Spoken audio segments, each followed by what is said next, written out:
Another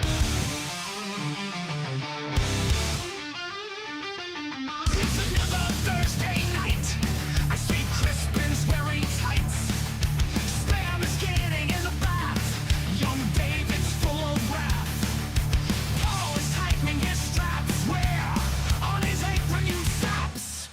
Technical difficulties. They're really such a crime. Technical difficulties. They happen all the time. It's Yellow Belly Tabletop time. It's Yellow Belly Tabletop time. It's Yellow Belly Tabletop time. Cheese Me is on day release. Demon sub tries not to crease. And Dean wants keep it nice and warm. In bed with Russian uniform. Meanwhile, the Candyman is opening another can. Technical difficulties. They're really such a crime. Technical difficulties. They happen all the time. It's Yellow Belly Tabletop time.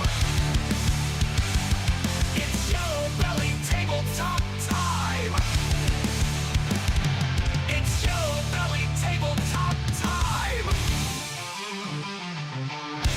Sometimes they're salty about the gaming biz. And nobody knows who Upworlder is.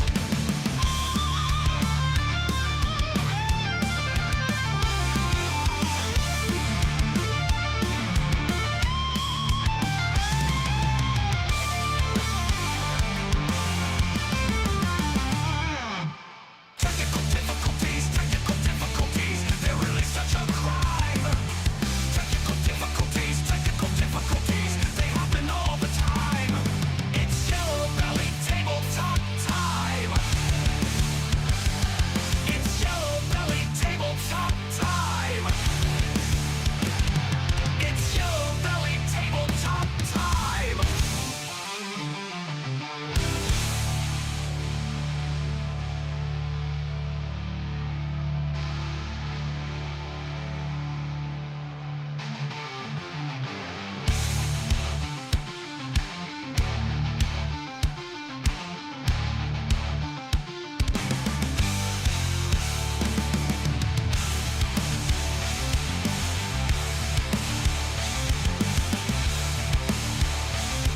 It's Yellow Belly Tabletop time.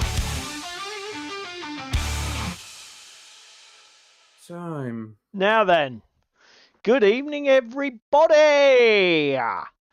Hope you've all had a good week since we spoke to you last. I just need to mute David in that tab, otherwise I will have two in my ears, which is freaky. Echo.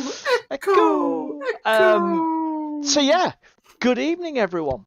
Welcome How to is yet another everybody Thursday doing? night stream. I'm been off work this week, so I've been a right lazy bastard. And well, I say right lazy bastard. I've been a right lazy bastard in terms of everything except just pissing about on the computer and fucking building models. But we'll get to How that many in a hours bit. of Farm Sim have you played this week? Fuck knows, because my farm sim experience now is basically as a farm manager. I just run. It's a point and click Yeah, adventure game for you. It's just like, oh, hang on, something's pinged. He's finished his job. Start a new field, course play, send him back to the yard to unload his implement. It's like I'm just literally fucking. It's running in the background pretty continually. I think I'm up to. On my current Polish farm map, I'm up to like 530 hours, I think, which is pretty excessive. So yeah, no, It is. I'm sporting a new cut. Well spotted. No, have you not seen Pandy's new fucking profile picture? No, I saw him laying down with a pumpkin, which was a bit freaky. Oh my! Yes, that's the one. Pandy, what did you do with your hair? He's probably like me, got it all cut off. Yeah, Ross decided I needed to look a bit smarter, so we went to the barber's yesterday, and I got short back and sides. But now I've got to fiddle and faff about with my hair every morning instead of just putting it up in a ponytail, which is like. I will say, sir, you now look a lot younger. Yeah, again, if I get rid of the fluff, I'll go back to looking like about 12 again, which is a bit freaky considering Have how you old been I am. ID'd in Sainsbury's? Have you been ID'd? Oh, fuck off, spam. To be fair, I was getting ID'd well into my fucking late 20s. It's just one of them things. You just sort of like, yeah, whatever. It was fucking annoying at that end of life. If somebody tried to ID me now at 54, I'd be like, winner! Gonna have to lower that light a bit. That's a bit fucking distracting. So, yeah, if you're new here, welcome. Next 2 hours we're going to be doing our usual. So we'll talk about what we're hobbying on. We'll have a chat about club night last on Monday night, and then we've got a little bit of news to share. I mean, it's fucking massive news, but and expensive. But yeah, we've got a little bit of news to share. And depends on who and whether it's expensive or not. But we'll talk about that more in a bit. It's not going to be cheap, is it? I mean, considering I've already dropped over 200 quid because of it. You've dropped what, 270 odd? 230 so far, but I'll get into that. So no, not new games. Just chill, Shakos. Nothing new here. And it's non-salty. It is non-seasoned. To be Your fair, news is not seasoned this evening, boys and girls. We did call it because it's something we talked about briefly, I think, last week. But obviously, it was teased, wasn't it? Yeah, because it was teased last Thursday, and then Friday was like, oh fuck. Chili news. Is that chili? What the fuck? Spicy. Oh, you can tell you're not down with the kids, Paul. Fuck the kids. Fucking hell. No, that's paedophilia. No. I tell you what, I was thinking about spam earlier because I've just been reboxing some of my cheap shit boxes into these new. Tell you what, if anybody's like me and a bit of a complete fucking hoarder, these plastic crates are shit for hobby because unless you're storing something with the density of expanded polystyrene, once you stack the fuckers, they just don't take the weight.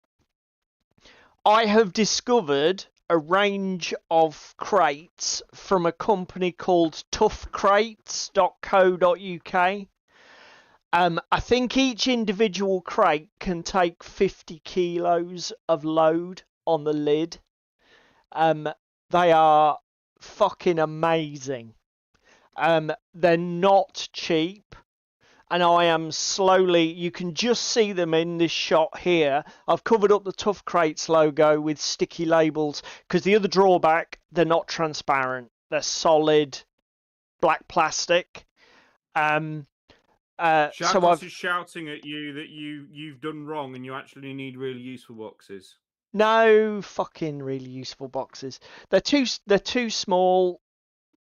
They're okay for miniatures, but they're shit for board games and stuff like that. Whereas these, you can get really useful boxes in different sizes, sir. What, 60 litre? Yes, you can get them in really big boxes. How much? How are they for load bearing? I don't know. I don't buy really useful boxes in stupid idiot sizes. So if somebody knows, would a really useful box in 60 litre take like a stack of 4 or 5? So would they load about 200 kilo? If they will, I'll look at them. Yeah, I'll be honest, a rack would be another way round it. But again, I don't really have I haven't found the perfect racking, is the truth. But anyway, toughcrates.co.uk, love them. Fantastic fucking boxes, great shape. Really, they've got integral lids. Because the other thing is, the first thing that goes on all of these lids is that on these boxes is the lid. The lid flexes, cracks, splits in the corners. Whereas those things, fucking bulletproof. Absolutely bulletproof. But yeah, as I say, drawback is they're opaque, so everything needs to be labelled unless you want life to be a living hell. But you can buy, like, I bought these A5 white stickers on Amazon. I think it was like 200 for a fiver. So it's like, Jesus. fine, whatever. So that, as I say, just my tip. If you've got a better storage solution, particularly for people like me who just don't know when to fucking stop with hobby, stick it in the comments down below. I have a solution, but it's rather permanent, and it also means that I might end up inheriting your shit. Okay, Shakos says 64-litre really usefuls. They've got dolly wheels. Is the dolly removable then, I'm assuming? Or do you just mean they've got fitted wheels? Because again, how would they be for stacking? Would that be stable or not? Because obviously... Well, they're really useful, Paul. Clues in the name. Cheese Me's attacking you and saying buy a bigger house. They screwed them onto the bottom of the stack. We screwed them on the bottom of this. Oh, the wheels, you mean?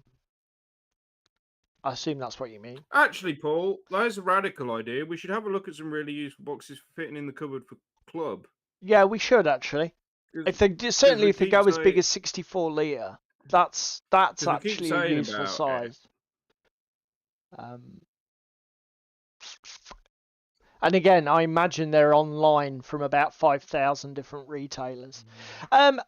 Getting back to the stream, at about 9 o'clock-ish, we were going to enter into the... oh, God, what's... I think it was so spicy, Ewok. It looks like YouTube pulled it. Shakot says they have a really good labelling system. The box that says Hills doesn't contain any. That sounds moderately familiar to our club. To be fair, one of the issues with gaming clubs is you've got to just expect that people are not... It's like... Periodically, we have to go through ours and get all of the mats and put them together because you'll find they get basically, people scoop everything up and chuck it in a box. So you're like, where's the snow mat? Don't know, can't find it. And and you have to fucking hunt. It's just the nature of clubs. It's in with the city terrain for some godforsaken reason. Again, it won't make any sense. But and again, I'm not throwing shade. Everybody is their own person. Not everybody is a complete OCD freak like me who wants everything alphabetical order and correctly categorized. It's just the way it is. Are you finally admitting you've got some form of autism? Yeah, fucking definitely. The missus never lets me forget.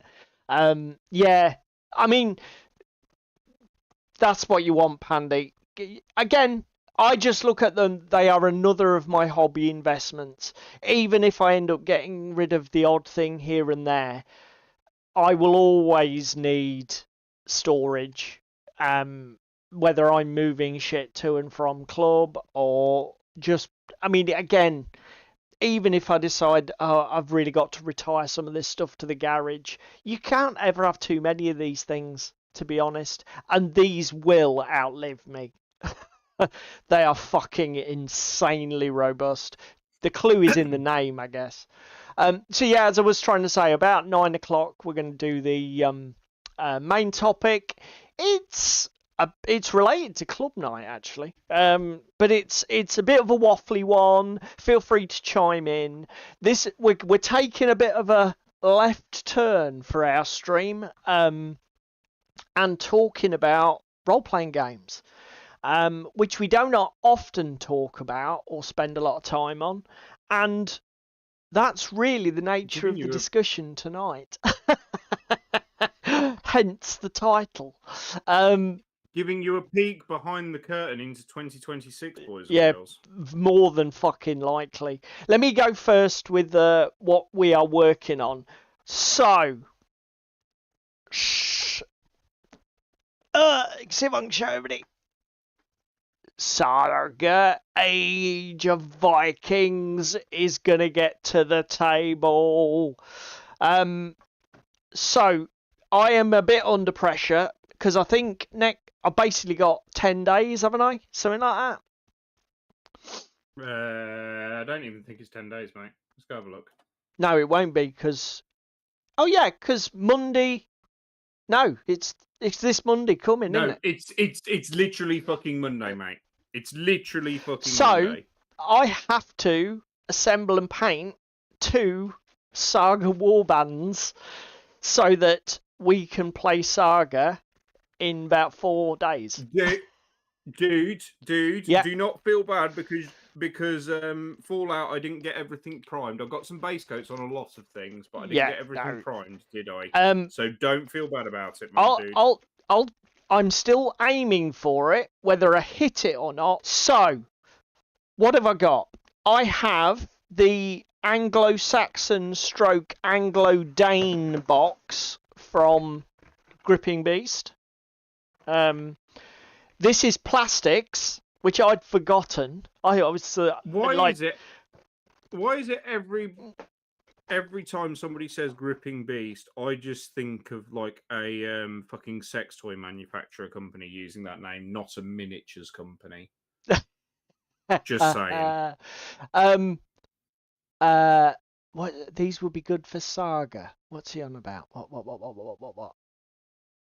These would be good for Saga, for example. Is he on about really useful boxes? Dirty Mind, yeah, definitely. I'm not sure what you mean, Shakos, because that's precisely what they're for. Or are you alluding to something else that I've missed in the chat? Joy Toy, exactly the same. I have gone. I mean, obviously the box is designed to build both warbands for the game. There doesn't seem to be a massive amount of difference, but yeah, that's what we're doing it with, mate. We're doing Saga for these, and so I've gone with the Anglo-Saxon build. This is 5 points. So we have Warlord, 2 units of Hearthguard with the banner, which I think I can only place in one of the units of Hearthguard, and then 2 units of Warriors. So that's a 5-point list. Then if we pull out slightly, that's what she said. Meow. She said take the Joy Toy away. Take the Joy Toy away. So and before everybody says no new games, I bought these at Partisan this year or last year? Last year. If it was this year, you definitely broke your promise. Yeah, it was last year. So these have been sitting idle for ages. So we now I have Irish again. This was the Gripping Beast Metals box for the Irish. That and now I've just literally got these out before stream. So my during stream job is basically get these metals assembled, check them for flash and bits and bobs, and hopefully get the weapons sorted, which mostly seem with the shields to be in this bag with the Warlord. I think if anybody knows how this works, I think these are Hearthguard, because with the S104, which is because they, again, the Irish Hearthguard have shoes. Then I think these are the warriors, which are barefoot. And then this one I know is definitely the Packmaster and Wolfhounds, because that bag at least is obvious rather. So I should end up with, again, 5 points. We've got 1 point Warlord, 1 point Hounds and Packmaster, 2 points of Hearthguard, and I love the fact that our audience know when we bought shit before we do. yeah. Like Shakos. It was before UK Games Expo last year. Evening, Toros. Yeah, okay. Well, it's definitely not broken our rule then. So, but this is my plan for tonight. As I say, these were done today and yesterday, the plastics, and we want to get these. I want everything to the point where I can prime it at least. I'm not adding base texture to these because I think what I'm going to do is use this Vallejo mud texture to hide the puddle bases. And then I'm probably going to flock them because obviously they're going to be greenfield with flower tufts and that sort of shit. Because I have far too many tufts and I really do need to use them. So that's what I'm on with. No, I think it's Irish, mate. Let me just check my Age of Viking rulebook. It was Irish. It was Irish because the Irish have the Irish Wolfhounds. I'm not saying the Welsh aren't barefoot. Irish warriors, they go to war barefoot. So yeah, it's definitely. It may be the same for the Welsh. I shall quickly check as it's in the same book. No, it doesn't mention anything about the Welsh. I don't know what it is with the Irish and shoes. Don't get it. No, I'm not going to lose my battle boards. That will be something that does not happen. I tell you what, though, I'm going to go back to the main scene. I am pretty fucking excited to play this. I've played 2 demo games, one at Peterborough and I think one at Partisan.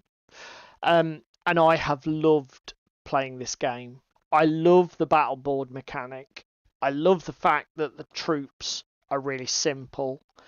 The only thing I am a bit disappointed is I didn't buy the battles supplement because I think I started reading the core rulebook and I think you only get 1 scenario in the core rulebook, and a lot of the other stuff are in supplementary. There's like a battles supplementary companion. Expansions. Yeah. But this stuff is not hugely expensive, so fuck it. But I mean, just looking at the Age of Vikings, which is the only one I own currently, there's loads of stuff in here, like building a 4 to 6 point warband is not a massive job. It's a really manageable hobby project. Then aside from that, I think is it 8 core factions you get, which have got like 4 pages each. Then they've even got bonus factions: Germanics, Lombards, Umayyads, Steppe peoples. There's so fucking much in these books. Why would you want to play as the French? Well, do you know what? Why wouldn't you? I mean, it's just fucking awesome. Then there's like loads of special character rules, scouts, angry monks. I mean, I'll be honest, I didn't realise that this was quite the wormhole it is. I thought this would be like a casual side game thing, and I'd be like, so Age of Vikings page. So if you look at the section, is Swords for Hire, starting on page 63. And then there's named characters with loads of unique abilities. And then there's more units. So you've got like Angry Monks, cost 1 point, 12 figures. Then they've got Special Rule Martyrs, Hallelujah, Children of God, and like, mate, so much. So much. Now, the only thing, does Saga have Roman version? Yeah. The last of the Romans, modern Romans, are in this. I think, is it modern Romans they're called? Last Romans is in this one. So end of Roman Empire, just sort of like prior to the final collapse, is in this book. Are there ancient Romans? Don't know. I would suspect there probably are, but yeah. No, I'm just thinking Cohor's Cthulhu, so I could get some Romans and play them in both. I mean, I'll be honest, you could just fucking play them call them whatever you like in this. I mean, it doesn't matter. As long as, because you know what else is fucking amazing about this? So I was looking at the core rulebook. You see, this is something that you get with historicals that you don't get. I know this has turned into a bit of a fucking ass kiss on. We haven't even fucking seen what I'm doing this No, week, well, and it's 23 minutes past Just 8. hold on. Well, we know that the main topic's not going to be much of a thing tonight. Let me just get these plastics. What I was going to say was, you can tell that this game has been sort of like designed to accommodate all sorts of people with different miniatures, different basing. It actually says in the core rulebook, doesn't matter how your models are based, square, round, doesn't matter. It's a good idea, for example, if your warlord fits within a 60mm radius, and it doesn't break the game too much. I mean, they provide 40mm rounds, but it doesn't mean that's what you've got to use. It says your warlord can be a full diorama base if you want. It doesn't change anything in the game. And the only thing that did annoy me was that it describes ranges as VS, S, M, and L. And I was wondering, why the fuck would you do that and not just say 2 inches, 4 inches, 6 inches, 12 inches, or whatever it is? I think that's right. Somebody correct me if I'm wrong. Then I realised, what if all your miniatures are 15mm or 10mm? And I think the reason that they've done that is because if you are somebody who's got like a shit ton of 15mm ancients, you can just go, okay, well, VS is not 2 inches, it's 2 centimeters, etc., etc., and just it just makes it adaptable to any fucking scale. That was my theory. If anybody knows the actual reason, whether it's just to be fucking obtuse, then let me know. But that was what I thought was going on. Well, no, if it was to be obtuse, it would be circle, square, triangle. Yeah. At least it's very short, medium, and 12. To be fair, I don't have the measuring sticks, but I don't care. I didn't buy them. I know that it's 1 inch wide, and they are 2, 4, 6, and 12, and it tells me that on page 1 of the rulebook. So I can just transpose all of the values. Again, like David says, instead of being circle, fucking triangle, square, whatever, it's very short, medium, long. It's like, at least they've used English as the basis for fucking naming them. So it is not fucking complicated. Scientology symbols. So I don't. No, because Chakos. Just print Paul them. owns a 3D printer, so if he Yeah. wants a measuring stick, he just goes and makes some. I shall just print them. And then the best thing is, you could even print them with your warband roster symbols on, so then you have Yeah. a set of measuring sticks for your Irish Do all and a set of sorts. measuring sticks for your Anglo-Saxons. Short stick, stick, and long stick. Definitely. Stick, So- stick. Obviously, we will update you next week. I hope that I will get it painted, but if I don't, we'll be playing with bare metal and bare plastic, but they will be based. Because I'll definitely get there in 4 days, even if I don't get much further. So, do you want to show off what you're doing, mate?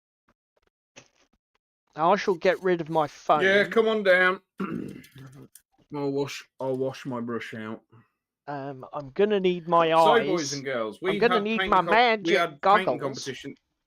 We had painting competition this week. Spoiler! Oh well, I won't bother So you showing get to his see photos. him in high then. quality in a bit. But we're finishing off the rest of the Torch and Shield warband. So contrast paints are a go. Metallic paints are a go. Focus, there you go. There you go. So yeah, that's what we're on with tonight. So you're Deformed basically short Fallout figures. No. Yeah, I'm finishing dwarves because we've had a dwarven year. But those miniatures are specifically for Torch and Shield, correct? Yes, they are. Deformed short Fallout figures. Rude! Rude! So yeah, that's what we're working on tonight. If you're doing any hobby, stick it in the comments.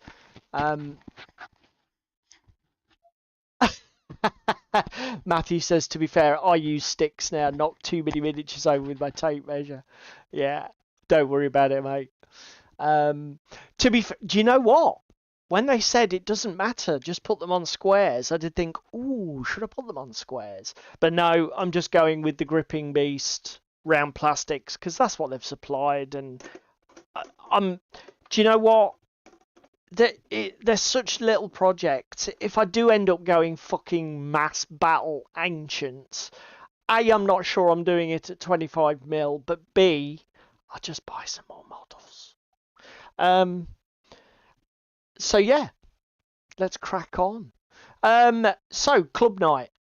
Where are we? We want that bump. So club night this week was our board game night and painting event. I don't believe anybody sent me anything for painting event. If you're here and in the chat, shout if I am wrong. And I will go hunt for it. But I couldn't see anything in my DMs, and I don't remember seeing any emails. Yeah, we didn't do board game though, did we, mate? We did role playing this week. We did. Darren is a game panel of lining a Call of- Gundam kit on the sprue. We did a game of Call of Cthulhu. We did. We played the cock. 7th edition. Sorry, Jerry. I'll be honest. We enjoyed the cock. Yeah, we did. It was my first time running cock. But I think it went okay. Everybody sort of enjoyed it, I think. I don't think I made any major rules gaffes. And I think I was prepared enough. I think the biggest faux pas was David going to lock the front door. That was on a you problem, to be fair. Getting choked out by a fucking coat, boys and girls. Yeah. We just ran the classic haunting scenario from the quick start rules. And as I say, I think it went okay. I felt that I did a good job. The only thing that was a bit of a There were two things that I would have done differently. Number one, I wouldn't have had so many players because we ended up with 6 in the end, and it was a bit of a big group for me to keep things moving and keep a control of. And the other thing is we ran out of time because of all the rule checking and that. So we didn't get to, because one of the coolest things about particularly one-shots in Call of Cthulhu, it's like at the end when the players have sort of like survived the horrors of the adventure, is like, and what does so how does this affect your character? What do they do after this? And getting everybody to have a little bit of a role play and storytelling moment, which we didn't have, which was a shame. But those are my only two real regrets. I can tell you, my character was triggered by inanimate objects. You developed a fucking stairs. Stairs hurt, apparently. Doors. Every time in that scenario, did something happen? Yeah. I was going to say, as an architect, it gave you a whole new perspective. Knife at me in the kitchen. Yeah. Knife at me in the kitchen. Got pushed down the set of stairs and nearly died. That was funny. David was standing at the top of a set of cellar stairs, and I basically got the bad guy to use like a telekinetic poltergeist sort of magic effect to basically use the door to swat him off the stairs, and he fell off the top and basically dislocated his arm, which was really funny. So yeah, it was a. I just realised I should have been shooting. Fucking in agony I was with that dislocated shoulder. Oh yeah, that's a good point. You should have been shooting. Although I didn't say which arm, so you could have dislocated your offhand. To be fair, so you know. Just saying though. Oh, that is a really good point though. We should have done that. Which arm is it, left or right? And then had you rolling. I thought the bonus penalty system worked really well. I know that Jerry doesn't like it, but as somebody who didn't play older editions of Cock, I don't have a horse in the game. I really like the percentile with double advantage, disadvantage sort of thing. I found it really easy as a games master to get my head around. Being critical of myself, the other thing I probably did do was, because I'm not super familiar with the skill list yet, I did reach for a lot of basic stat checks, whereas it would be better from the player's perspective for me to reach for skill checks, or at least give them the freedom to offer a skill as an alternative to a stat. A, because they might be higher, but B, they then get a chance to upgrade it at the end of the session. As it's a skill-based game, and that's your progression mechanic. But yeah, no, I mean, not so relevant for a one-shot, but I know what you mean, mate. But again, good habits. So yeah, that was what we did. Now, in terms of the painting event, when was Cock D20? Was that like right at the beginning when it was in like first edition or something, Cheese Me? Because I don't really know the history of the Cock editions that well. Call of Cthulhu, Shakos. Paul doesn't know the history of Cock. Yeah. I just like calling it Cock because that's what Jerry does. And it makes me fucking smile every time. And obviously you can use phrases like Darren saying, I've enjoyed a bit of Cock. Oh dear. Again, helps if you've got the mind of a 6-year-old. Again, the Cock was good, but it was just a bit abusive in my case. Yeah, definitely. David got battered by the Cock, definitely.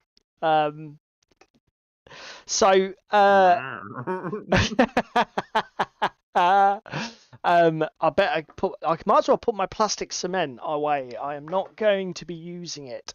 So yeah, and then the other thing that we do on board game night. Shakus has got cock, but he hasn't played with it. Played it. He did leave the word without. He wasn't trolling us that hard, but it's still brilliant. Did you just say Shakus's cock is hard? Go. No, I said it wasn't. Oh dear. Battered cock. I think the local chippy does that, says Darren. Fucking hell. Dear. Just in case you came here for some mature adult content. No. Not happening. Okay. So the other thing is painting event. So the theme was When Darkness Descends, I think. Yes, it was. Correct? I think, as I said on stream last week and maybe the week before, I did Hades from my Mythic Battles Pantheon collection. And at David's behest and insistence, I actually tried to get out of my comfort zone and do a little bit more of a technical paint job than I would have done normally. And do you know what? I'm pretty pleased with the results. So, David lent me 2 paints. Vampiric Flesh from the AK 3rd Gen. AK 3rd Gen and Olive Flesh from Pro Acryl. Yeah, from Pro Acryl. So I started with... Now, here we go. We're going to... Full story. I backed the Mythic Battles Pantheon Kickstarter, and in that I got a book that's essentially a painting guide, an art book. And it has the full breakdowns of the studio paint jobs for everything in the base game. But they did Hades with like a classic Mediterranean olive skin tone. And he looked just like all of the other gods. So I was like, no, I'm not doing that. I want him to look unique as the Lord of the Underworld. So I did my base... I did a base coat of neutral grey from Vallejo Model Colour. And then I used a brush to pick out all of the major muscle groups on these virtually naked, muscle-bound god models in the Vampiric Flesh from AK 3rd Gen. And then, after I'd done that, what you ended up with was obviously patches of flesh with really stark grey borders. And then to blend those 2 colours together, I used the airbrush with the Pro Acryl, mixed roughly 2 parts water to 1 part paint, or 3 parts water. So the Pro Acryl was really thin and very transparent. And I thought the effect it gave me was exactly what I was looking for. So I got very lucky with my experiment and managed to hit what I was looking for quite quickly. And the other thing I will say, when we discussed it, David was like, oh, those Pro Acryls are gel based. I'm not sure how they'll thin. Just in case anybody hasn't tried it, the Pro Acryls are beautiful paints when you thin them. I just used ordinary water, didn't use any kind of medium. It didn't split. It went through the airbrush a treat. I did crank my PSI right down to like 12 to 15 and literally was dusting it just to make sure I didn't completely swamp anything. But it behaved impeccably. I'll be honest, if the pots that those Pro Acryls came in weren't so fucking degenerately shit, I would definitely look at them as a paint collection or a thing to add to my collection. I just hate those stupid nipple top pots. Oh my fucking god. It's so You can get around it, annoying. Paul. You've just got to go buy alternative lids. Yeah. I could just buy something and then turn a fucking tool into a hobby project. Piss off. It's like, just design your stuff so it's not shit. It's like, I don't get it. The thing is, I've not heard anybody say that those pots are good. And I don't understand why Pro Acryl didn't, even if they were just experimenting, within a year say, fuck it, put them in standard dropper bottles or redesign it. You know, even keep the look, but make it a standard dropper without that, and a separate lid without that stupid screw thing. It's like, you tried it, it's moronic. Don't. All right? Fucking things. So yeah, the rest of it was pretty simple. Lots of dark grey metallics and red with just washes. The washes I stuck to blue and purple on the skin, and then just did everything else in like Agrax so that it separated the skin from the rest of his gear. And I think it came out okay. I'm pretty chuffed with it. And it wasn't a big job, to be honest. I did sort of bang it out, which I'm really pleased with, because I think it looks better than it deserves to. And this is yours, mate. So I don't know if you want to talk everybody through this.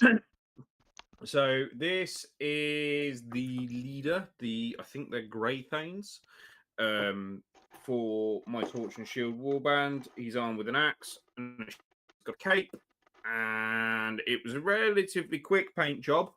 I did do a classical red cape on the back. That's all contrast. The shield, we ummed and ahed a little bit because I was going through the colour choices for this with you, wasn't I? Yep. And I said, oh, what goes with it? And you piped up, well, why don't you go with a nice classic green? And I told Paul to fuck off because A, it's not a Christmas miniature, and B, I knew that this fucker was going to have Darren. a white beard, so therefore, fuck off, are we painting Santa? Because that would have been a thing. So we ended up with the blue-grey boys and girls. Shit ton of metallics on these. We've got bronze. We've got fucking tungsten steel from TT Combat. We've got phosphor bronze from TT Combat. Base is really simple. Just a London grey with a shit ton of washes and stippling over it of different colours. Dry brush London grey. Dry brush sky grey. Light grey was what we did. And then he just had an all-over wash of, what's it called? Null oil. I think we just smashed some the null cloak, oil on him. The cloaks come out really well on that. That's contrast and just a spot picking of putting null oil in the recesses. Nice. Right, okay. Titty combat! Titty combat! There we go. There you go, Shakos. I won't let me say booby combat. Okay. Yeah, titty combat. There you go. So yeah, there you go. That's painting comp. And I think there's only 2 entries, so it doesn't really matter, but I think I won on votes in the end. Because everybody was voting for David and then realised that he hadn't black rimmed his base, so they withdrew all their votes and voted for me. Which was fucking hilarious. Just fucking rude. What was I going for? Oh, I remember what I was going for right now. So, boys and girls, it's the penultimate painting competition of the year. It is. Your mission, should you choose to accept it, bam, bam, bam, bam, bam, bam, bam, bam, bam, bam. Burn in despair. So you need to burn in despair this month for your painting competition entries. Off you go. And I think my initial impression is that I'm going to be doing my Warcry Flames of the Scion. Scions of the Flame. which because I've had Burn that. in despair, Shakos. Burn in despair. Yeah. Because I've had those miniatures forever, and if I'm ever going to get them painted, now might be the time. Pandy, if you paint that thing that is on your Facebook page that you have recently airbrushed black, I will actually fucking slap you the next time I see you. What's that? Don't. Don't. That's quite intriguing. Right, let's do this. It's the part of the show that we have come to know as the latest salty blizzard of nerdy sorrow. More news than you can shake the salt at. More news than you can shake the salt at.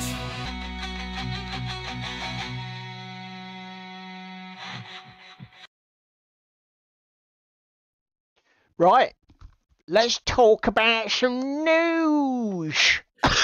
This week will not be a salty week. No, for far the news, from it. boys and girls. Far from This it. is possibly, and I know we're close to the end of the year, but this is possibly the best week of news we have had in 2025. And that is a fucking tell you what, high bar. Actually, I am going to add a last-minute item to the news because I've just realised there was a video I watched. I don't want that tab. Fuck off. I want this one. Where was it? There was actually a video I watched. I was like, hang on a minute. Have I been teleported to an alternate reality or something? Let me just quickly add this to the tab. No, I'll add it when I talk about it because now I've got the web browser visible. Okay, so first off, Arkham Horror living card game, not a miniatures war game. Don't care. I love this fucking game, and we've had an announcement that they are Genuinely, mate. It's not just you that loves this game. I love this game. Sam loves this game. We're all invested in this fucking game. It is good. It's annoying for me that I went with the 3rd edition board game rather than the living card game.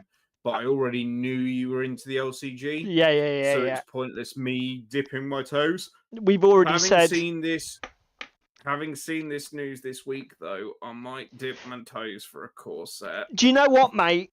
Obviously, because I am a completionist collector and own everything else, I obviously will be diving in. But this is a perfect opportunity for you to start from a fucking news clean sheet. Is that the phrase I'm looking for? Yeah. So yeah. So I start from this sort of. It's not a new edition. It's like a 1.5 reset, isn't it? They're not changed. All that they're doing is they're basically going into a new standard environment where the game basically, because there's so many cards. This is a card-based game for anybody who doesn't know. There's so many cards in print that the game designers are getting to the point where to design for all of the silly cards that they've printed over the last 10 years, I think it is, this game is now, it's getting impossible.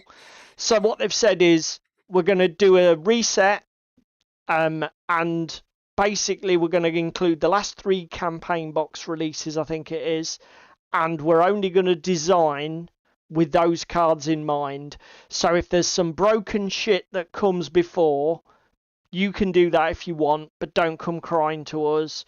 And bearing in mind, this is a cooperative game, and all of the players are working together.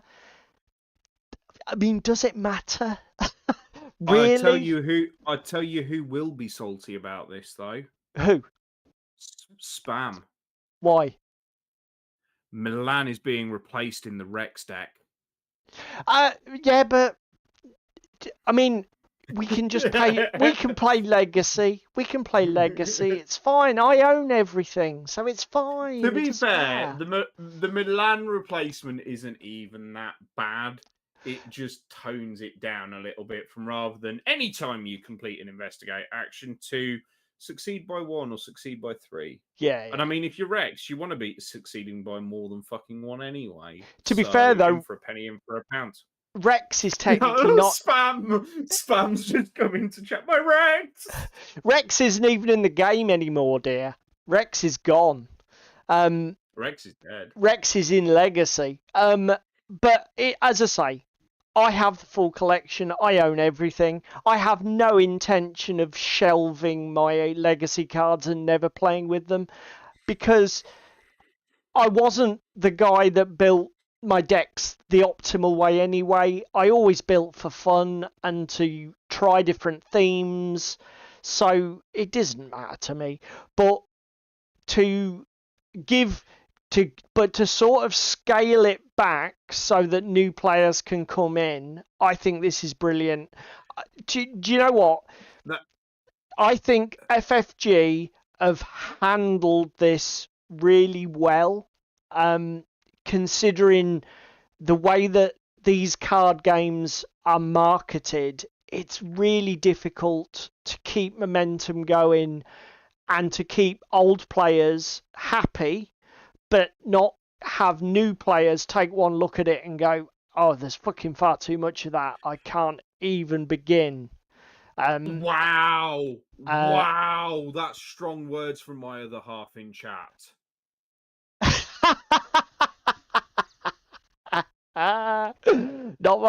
He's not bad for an alcoholic loser. Oh dear. Alcoholic That's Rex, reporter. by the way, not David. Oh, So yeah. Yeah, so Rex is being discontinued because he's from too old a sets. This is kind of the point that I might just dabble. I don't know. There's part of me that wants to dabble, but then I know if I start dabbling, Yeah. I'm going to become a completionist, and something else may have tickled my pickle that we can talk about in the main topic. As I say, even if you decide not to bother, you know I'll buy everything, so don't worry Yeah, I about know. it. What else have we got to talk about? So, you sent me this Kickstarter, didn't you? Bestiary of the Forbidden. Yes. More Call of so Cthulhu, but Jesus. This came up on my Facebook feed, and my God, did I see these images and go, I wish I had a fucking game to play these in. Yeah. Because we've been working on bits and pieces in the background, but a cock equivalent or a mythos kind of game, Paul, could you imagine it? Could you imagine it, Paul? Yeah, I could. Do you know what? I do. The thing is, I like the monsters. They're a little bit overcooked for me with the insect theme. Yes, they are a little bit. But the fucking investigators and the other ancillary stuff. Oh my god, just looks fucking amazing. So I mean, look at all this. Fucking Yeah, there's loads. hell. Fucking the car, moonshiners, police cars. Yeah, I know. trucks. I know. Just, I know. The fucking faceless guy that's being mauled to death by the flying guy. yeah, it does look Oh, fucking. there's really, really good stuff here. And I don't even think the pledges are that fucking bad from Cosmondo. Where are we? €17 for bestiary.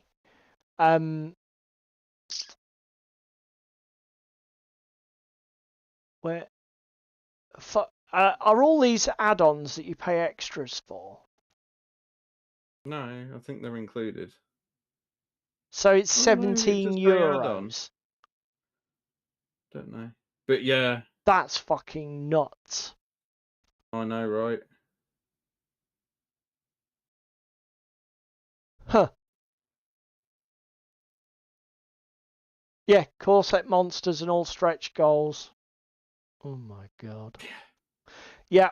Okay. 3D printing Kickstarters, fucking dangerous, Yeah, boys and girls.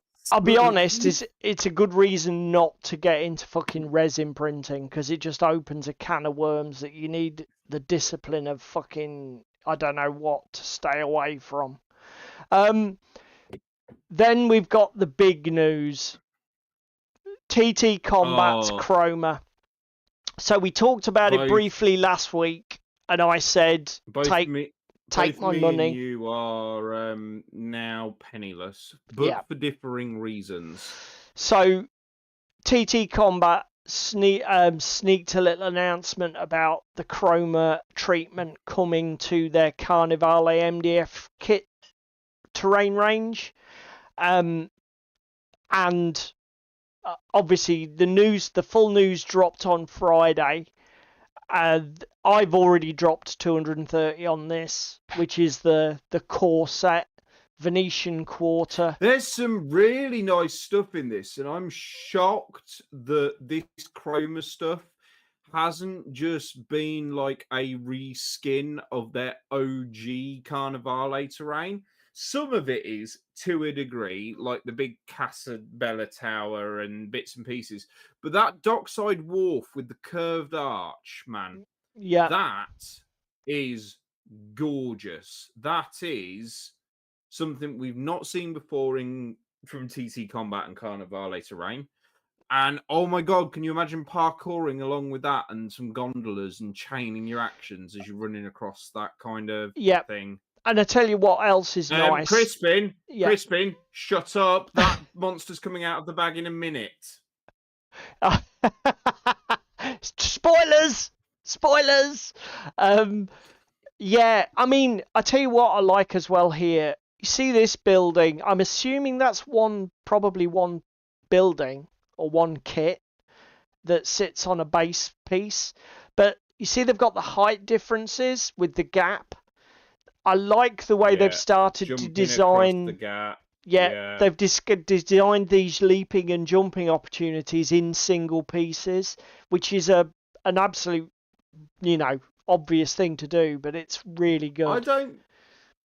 It's because what is it? A 3x3 board for 230 quid. Yeah, I mean, it's not cheap. You get Venetian Steps, Fisherman's Islet, Market Tower, Packing District, Gondola Service, Bridges, Casa di Lusso, and then you get foldable paper map things, but I won't be using these because we have water mats, so it's not a problem.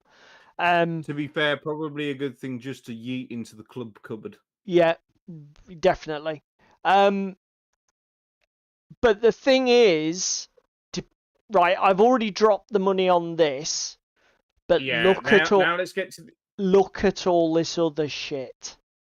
Yeah. So, and also, shall we mention the fact that whilst they're giving Carnivale the Chroma treatment, which is very beautiful and very nice and really quite a good idea, they're also, the sly bastards, releasing a new version of the rules.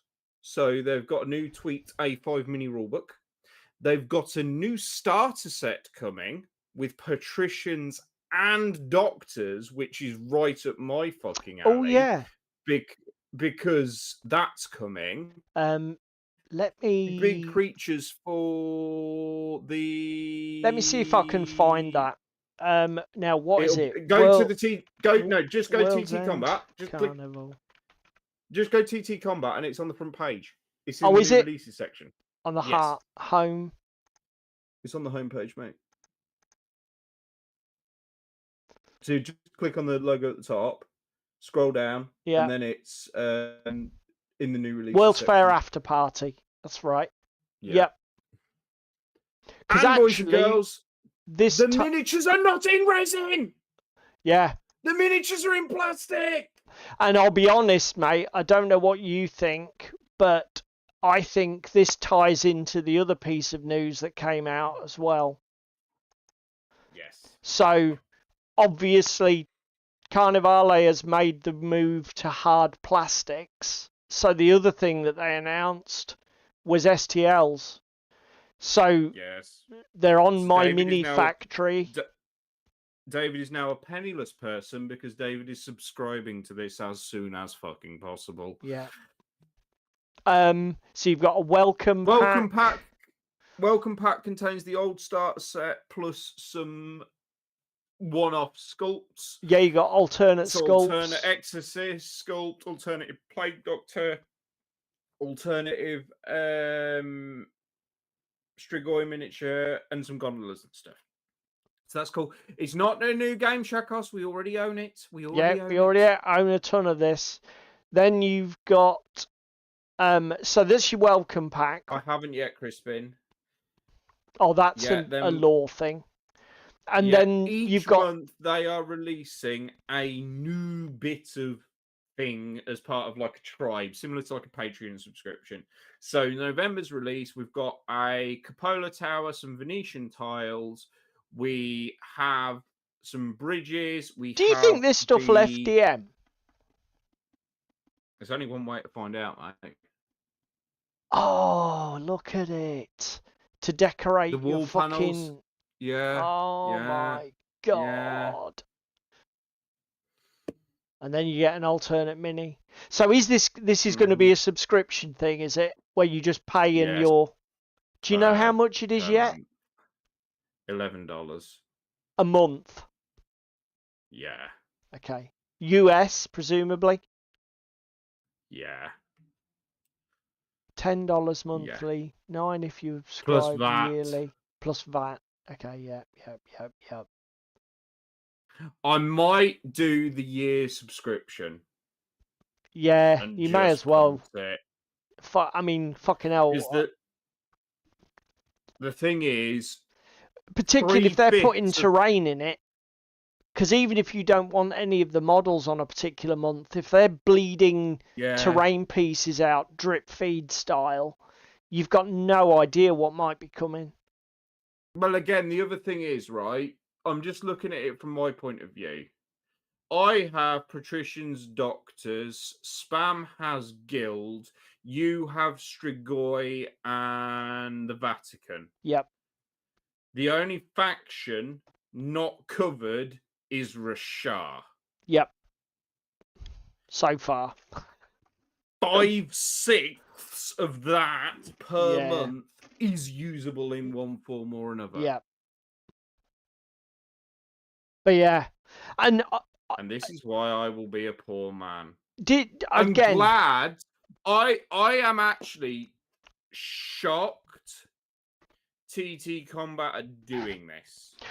Because it's such a left field thing. Well, and to include the terrain as well when they're doing the chroma stuff, for me, feels a little bit of a curveball.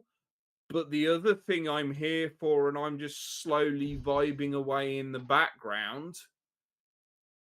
Drop Zone Commander, anybody? Because that's another good question, and you may not know the answer yet.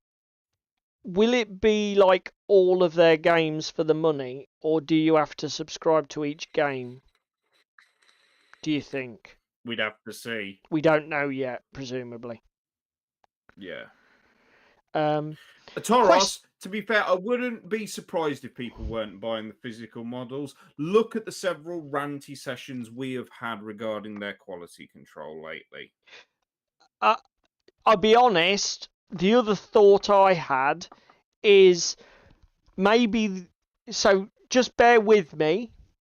My thought was maybe they have had issues with resin manufacture and it isn't really working very well for them. Obviously, we can tell Carnivale start set has moved to hard plastics. Maybe the plan is that they are moving to hard plastics for like all of their sets, but they've got to design and make the molds. So maybe they thought, well, hang on, let's just take the old models, the old sculpts, and STL the fuckers. That's why I thought plastics plus STLs at the same time. You get the STL people paying for your hard plastic molds. Well, because so you reinvest the money. Yes, and that's another question that I hadn't really looked at. None of the STLs that are going up are any of the new sculpts in the new box, are they? No, but some of the STLs that are going up are exclusive sculpts. Yeah, but they must They're have. not just recycled old shit. They are exclusives because they've been done for 3D printing. Being a little bit cynical here, I'm not denying what you've just said, but when they are designing these models and factions, they must have at least 3 or 4 sculpts for each figure in development before they settle on one. Yeah. And I'm sure it isn't really a ton of money to say to a designer, take the second best, finish it, slap it out as an STL. Do you know what I mean? I'll tell you the other thing as well, right? It might even be the ones that they rejected from cutting molds from Yeah, because of undercuts. yeah. Which wouldn't work for their manufacturing process. Could be anything, really, couldn't it? Yeah. So, I mean, again, Cheeseme says he suspects everything will go 3D print in the future. You might be right, mate. Again, I guess, to be fair, if I was them and I was part of their company, I'd hedge my bet. So I would say, look, if we're retiring this resin shit, redesigning everything in plastic, give everybody new models so that there's an incentive for players to rebuy kits that they've already got. So if somebody owns the Dracula box, just redo everything so they can rebuy the Dracula box in plastic, but make them new sculpts. Don't just change the material. And then we'll slam the old STLs on this. And if it starts flying and we get like 1,000 subscribers a month, then maybe we just fucking put it all out there. Do you know what I mean? Okay, so that's interesting. Yeah, The maybe. The guild on TTCom, the guild, Yeah, have a, by the looks of it, gang that is basically an alternative to a gang that's already out there. So TT Combat have a ship hands gang that's got 3 guys in it and 3 dogs in it. and this is the physical resins. Yeah. Yeah, this is the physical resins, and that's 30 of your Great British pounds. It's got, what's it got in it? It's got a smuggler, a dog keeper, and a whaler with a whaling lance. There is an African ship hands version. So they've gone for an African theme where the dogs are a hyena. Is this And there's a STL? hyena, yeah, and the STLs. There's a hyena keeper instead of a dog keeper. Where's that? And then, do you want me to link it you? No, I'm wondering where you're looking. Was it in one of these? Is it in the start? Yes, bundle? if you go, let me just go back to your screen. If you go to the page you were on with TT Combat, there's like the tribes tab at the top, and then there's the store because they've already got some stuff released.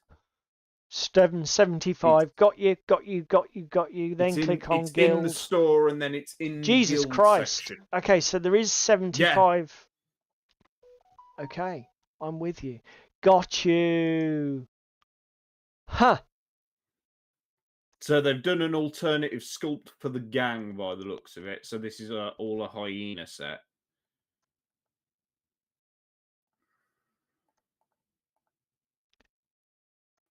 Oh, which isn't loading, which is great. Okay, it's finally loading. Thank fuck.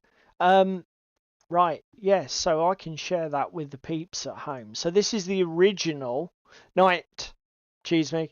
So this is the original box. Shackass. Fucking, I wonder if they do any QA on their fucking files, because they certainly don't on the physicals. So this is the original ship hands for the guild. Like you say, 3 dogs, 3 other models, dog handler, harpoonist. My dude. Yeah. There is a new Carnivale builder. Click on the link in the bottom right-hand corner of that fucking Guild African Ship Hands page. Okay. And then this is the ship hands alternate sculpt. So guy with harpoon, animal. Oh, shooty person, but whereas it's a woman here, bottom left, it's a guy, and then woman with whip instead of guy with whip, and then like you say, African hyenas. That's cool. That is very cool.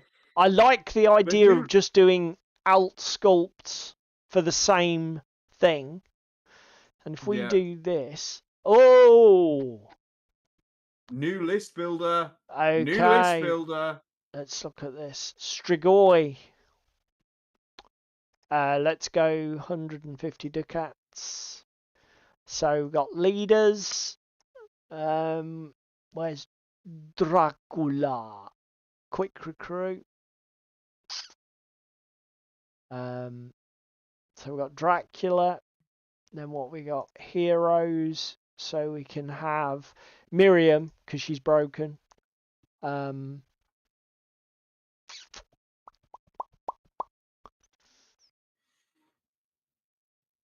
Strieg, which I like because she flies, and the wizard monk or vampiric thingy.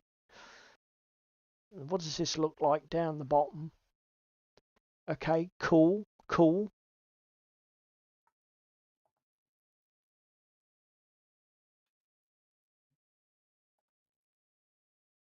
Can we print this?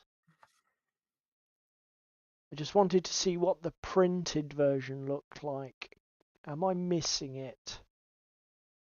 Chronicle thy game? You Oh, that's need saving to it. possibly make a player account, create an account, or log in to save your gangs and access additional features. Okay. So that'll be something. Oh my god, visual theme, Carnivale, classic, gothic. Oh, I see, that just changes the text colour. Okay. That's a nice little touch, I Colorblind guess. friendly. Yeah. That's pretty cool. The mildly awkward thing, if you go to colorblind friendly, yeah. it blocks out the rest of the list so that you can't fucking actually click and get the colors back for the others. Like, it just drops the text out. So when you go on your little drop down menu, it goes to white. You can still change it back. It's not locked, but yeah, they are in. Yeah, you can, but the fact that you change it to colorblind friendly and then it's like, nope, you get no more options now. Okay, fine. That's Night Pandy. Yeah, that's pretty cool. That's needed upgrading for a while. That has. Well, again, I wasn't overly happy when they shunted us across to yeah. I can't even. What's it called? I had never used it, so I don't know what it was called. I just basically fucking used my own paper versions. But I know what you mean, because it's a platform that hosts a shit ton of other games, doesn't it? Yeah, it's basically the equivalent of fucking Battlescribe. Yeah, but I can't remember the name either. Question: do I give I tell you what the name might be, because I think I have to use it for Torch and Shield. Yeah. I think I'm going to give my Irish leader a Danax because I have one. New recruit, yes.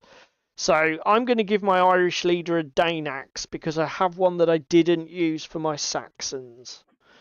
And he can have a heavy weapon. I've just checked. So that's a thing. Boys, girls, and everybody else that's still watching, shall we get on with main topic o'clock? Because it's 11:15. Yeah, let's do it.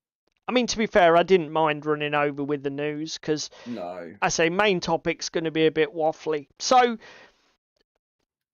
the upshot of tonight's topic is you've probably heard us on the stream say that we don't do much role playing, and certainly from my point of view, I've always been. We don't have time for role playing. Yeah. Why would we role play at club? Yeah. When we can play miniatures games and board games and everything else. There's just too much time investment required for role playing. It's not like playing a board game. where you can just fucking, you know, take it off the shelf, crack it out, and get on with it. There's more work involved, and I don't think any of that's irrelevant or not correct, but I think I had the idea while we were setting up for this, didn't I? That yes, actually we played a lot of the board games that we play regularly at board game night to death. We've done a lot of like Arkham Horror, we've done a little bit of Tindire here and there. Voidfall, which is another one I own. Definitely not a game to play at club because it's too fucking big and too fucking busy. God Tier, we've played some of that, etc. We've played like Nemesis and stuff with Luke stuff as well. Do you know what I mean? yeah, Worms and that kind of stuff. So we have covered a lot of bases on the board games, and me and Paul are probably lucky if we get one new board game a year. I know you tend to keep getting a new LCG expansion at least once a year. yeah. But again, this comes down to the buying a new board game versus just keeping up with the release schedule of what you've got. And no, but this is what I'm saying. Do you know what I mean? Yes, we could, in theory, say, "Oh, we'll just play your new campaign for a year." But I said to Paul, kind of jokingly, we keep bitching and moaning that we don't have enough time, and we've kind of done everything when it comes to board gaming. So why don't we rip up the rule book for 2026? And instead of board games week, we'll have role playing week. yeah, basically.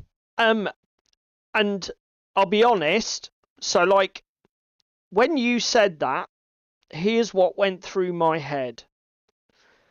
Number one, the last board game I bought was Clank Catacombs. And don't get me wrong, I'm glad I bought it. And I've enjoyed what we've played of it.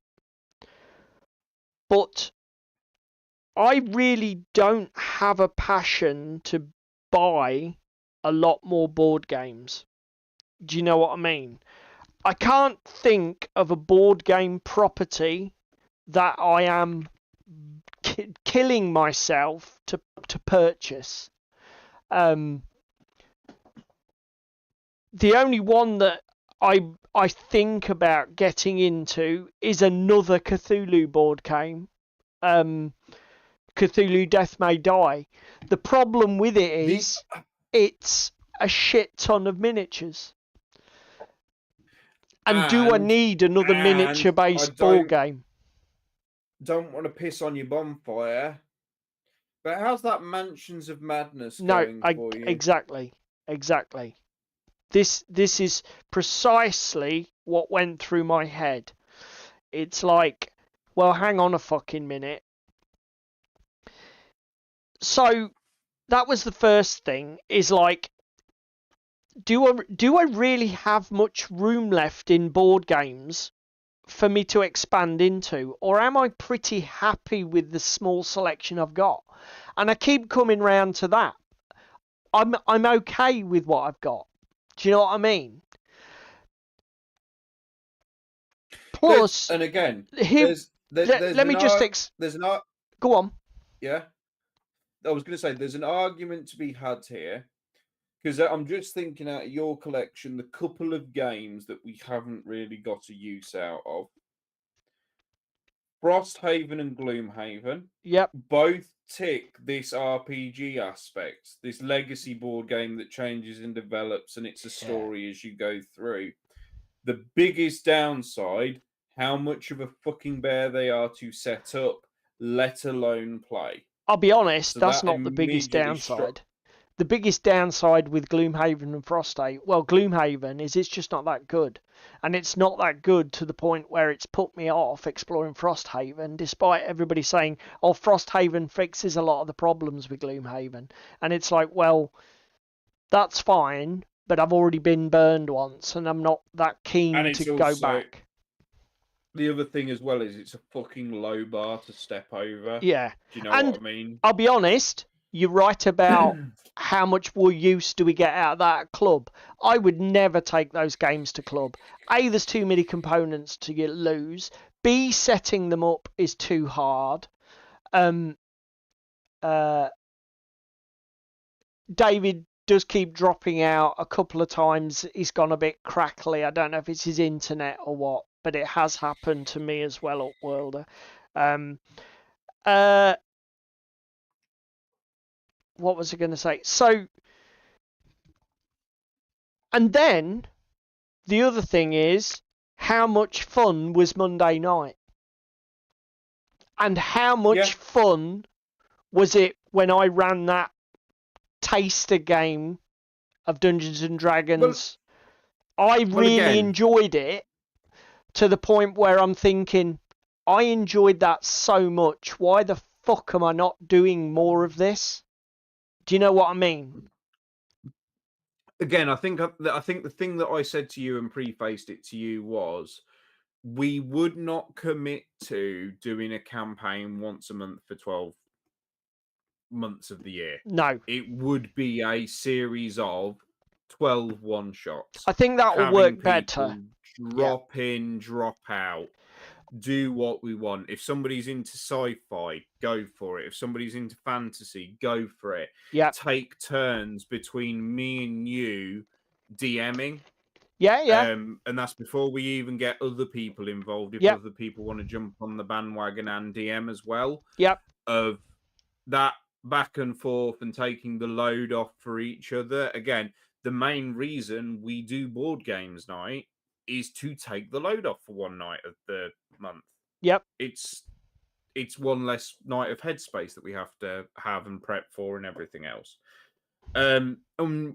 We sat down when we initially thought about this, and actually this is something I want to, just for anyone watching this later on catch up, or if you're here now, if you have a tabletop RPG suggestion of something we should play or should look at or experience, throw it in the chat. I know I've got Crispin in chat already mentioning Warhammer Fantasy. Yep.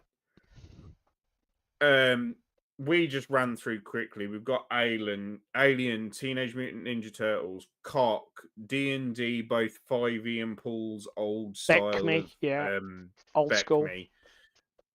Middle Earth, Fallout, Numenera, Dreams and Machines, Acton Cthulhu, Game of Thrones RPG, both Ironsworn and Ironsworn Starforged.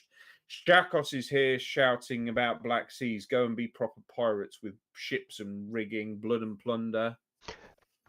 Blood and Plunder, the miniatures game, Shakos? Or is that an RPG version of Blood and Plunder? I mean, Blood and Plunder, the miniatures game, yeah. You won't take much convincing for me to buy that. But obviously not this year. Yeah, we're doing RPGs now, Shakos. RPGs, we've gone really off-piste for Yellow Belly Tabletop here. We've gone from miniatures to theatre of the mind. But again, similarly, we have had some good experience of this before, because I did that Call of Atropos one-shot, didn't I? With the big tower and the Starspawn, that 5e one. That 5e and one. Everybody enjoyed that. We've had a few at yours over the years, haven't we? Yeah, I've done some old Beckme ones. I mean, coming back to the thing is, I think the idea of running a load of one shots over the year at club is brilliant, because I agree with you. Campaigns won't work at club. If I want to run a D&D Back Me campaign or a Call of Cthulhu campaign, I'll do it outside of club. Simply because wrangling people for club night is too hard. Yes. And I think And you do need freedom of scheduling when you are running RPG campaigns. It can be a real problem.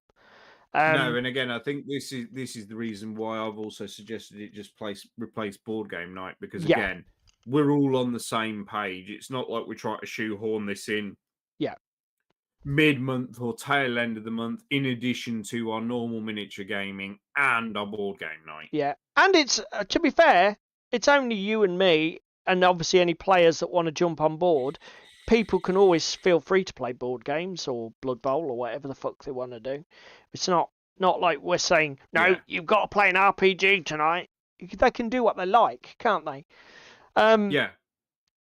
But yeah, I think one shots, because again, it makes sense to me. The thing to use club for is to bring people or expose people to something that they've never had before. Like Steve. Well, again, I was going to say Stephen on Monday night, who came down to club, his first club session ever, is getting into the hobby, has some 40k, has some Blood Bowl, never really played, but then just fucking sat down at the table with us and started role playing as this private investigator, and was really nice to see. You know what I mean? And again, he didn't seem to struggle with it, to be honest, considering he'd never played a role-playing game before. He seemed quite a natural. It all worked quite well, as I say. But as I say, it just made me realise, because the other thing is, again, we've had that conversation about the problem with a lot of board games now is, I wish board games are getting to the point where they can't make up their mind what they are. It's like we say about Underworlds. Is it a tactical miniatures game or is it a board game? Yeah. Do you know what I mean? Whereas I mean, Call of Cthulhu, the role-playing experience that we did on Monday, is its own experience. It doesn't. We weren't using miniatures. Everything is theatre of the mind. There isn't any doubt that what you're experiencing here is something you won't get out of a miniatures game. There was no way to get even close to that experience out of a miniatures game or a board game, for that matter of fact. Do you agree? Yeah, there is and the only thing I will say that feeds into this topic as well. Yeah. RPGs are a communal one versus many experience typically. Yep. And relies very much on a decent, competent DM to drive the story, drive the narrative, help and assist where needs be. We've both been fair, on the receiving end of that. Do you know what I mean? It's very much that experience is highly dependent on who's running it and what's happening. Do you know what I mean? Very much so. My idea and your idea of a good time might be slightly different. They might be on the same page, but we might be slightly different. Yeah. The other thing I want to clarify as well, I agree that, and I said as much, which is that role-playing games, the big issue with role-playing games is it all hinges on the dungeon master or the whatever you want to call it. I know every game has a unique name for the role. Arcane lore, or whatever you want to label it. But it's not even from the point of view of mechanical soundness. So like, it doesn't matter as a DM whether you have every rule in a system down. A lot the table relies on you a lot for the game's momentum. So yes, the pacing. You're not responsible for telling the story. You're not responsible for telling people what to do. because if you do run your game like that, it's probably going to be boring as fuck. But if things start to grind to a halt, you need to have the skill set where you can read the table and say, okay, we need an intervention here just to push things forward. Otherwise, people are going to get bored or frustrated. And I've learned that the hard way. I was going to say, Rahasia's anybody? teleporting portals, anybody? Fucking things. And to be fair, when you are running games, that's the only way really is to learn by doing. That is something that's quite particular to role-playing games. You do have to learn by doing. It's one of those things, but again, I think there is enough there that we can cater to pretty much everyone as well over the course of the year and get exposure to people that we wouldn't necessarily have played with. Do you know what I mean? Yeah. We've got the people that are into fantasy, the people that are into sci-fi, the people that are in the post-apocalypse. Do you know what I mean? Having had a look, amount of having had a look at your table. comment, Shakos, sorry mate, just looking at your comment, it's showing on mine, but I think it's because you shortened Blood and Plunder to B&P, and that's too close probably to BNP.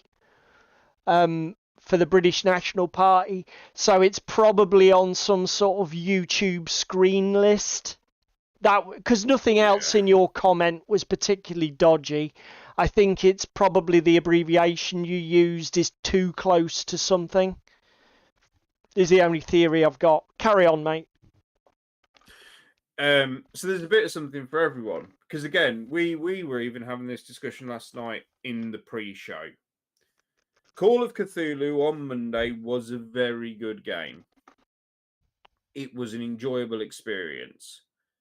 The only downside for me is that FFG have spoilt me by making my Arkham and Lovecraftian experience more culty and pulpy than a generic Cthulhu experience. Something that's a bit more authentically Lovecraftian. Yes. So therefore, I'm like, oh, well, actually, Pulp Cthulhu would be better for me. Or, I don't know, maybe the Arkham Horror FFG and Edge Games RPG might be the one for me. Yep. Because again, right, we say repeatedly about that cost to game benefit on this channel. We talk quite regularly about what's the buy-in, what's the rules cost, what's the enjoyment you will get out of it. And I don't know about you, but some of the RPGs have the highest like reward to cost ratio. Yeah. Particularly if you get it rolling and you get a decent group of guys together and you can get a good game out of it. Like, I mean, a starter set for certain things is anywhere between 20 and 45 quid for the like the big AAAs like Alien and bits and pieces. Yeah, I mean, we said that though. I mean, if you looked at the boutique role-playing games, I mean, Jesus Christ, there are free games. Ironbound? Iron Sworn is free. Iron Sworn it's free. Star Forged is like fucking 20 quid. You know, it's fucking crazy. If you're willing to put up with PDFs, you can literally roleplay for nout. You know, the cost of a paper and a pen, and a few dice. Shakos hits the nail on the head here. There's no mountain of grey to paint for them. And no, there isn't a mountain of grey to paint for them. The biggest mountain is a bit of prep work as the dungeon master or as a player character building your character sheet if the DM doesn't want to bring a load of pre-gens. Do you know what I mean? Yeah. But this is something that that's another reason one-offs are going to work for club, because you can just run them off pre-gens. And you say to somebody, this is a one-off adventure. It gives you a chance to try the system. Yeah. They would count as new games, Shakos, except we don't need to buy any. Because we've got so fucking many. I personally have like David said, I've got on my shelf in my bedroom, Beck Me, Game of Thrones, Middle Earth, Alien. Teenage Mutant Ninja Turtles, Alien, Call of Cthulhu 7th Cock. edition. And I'm sure I've got others. But yeah, we don't need to spend any money. Now, I did say to David, back in the day,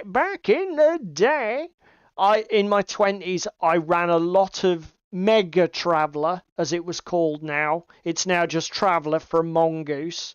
But when it was Mega Traveller, I ran that a fair bit. And that's a hard sci-fi game. I've sold all my books and that many, many, many years ago. But it wouldn't take much convincing for me to get back into that. Not much at all. So not this year, obviously, but it could be on the thing. Because the other thing that I thought that fed into this whole discussion was obviously,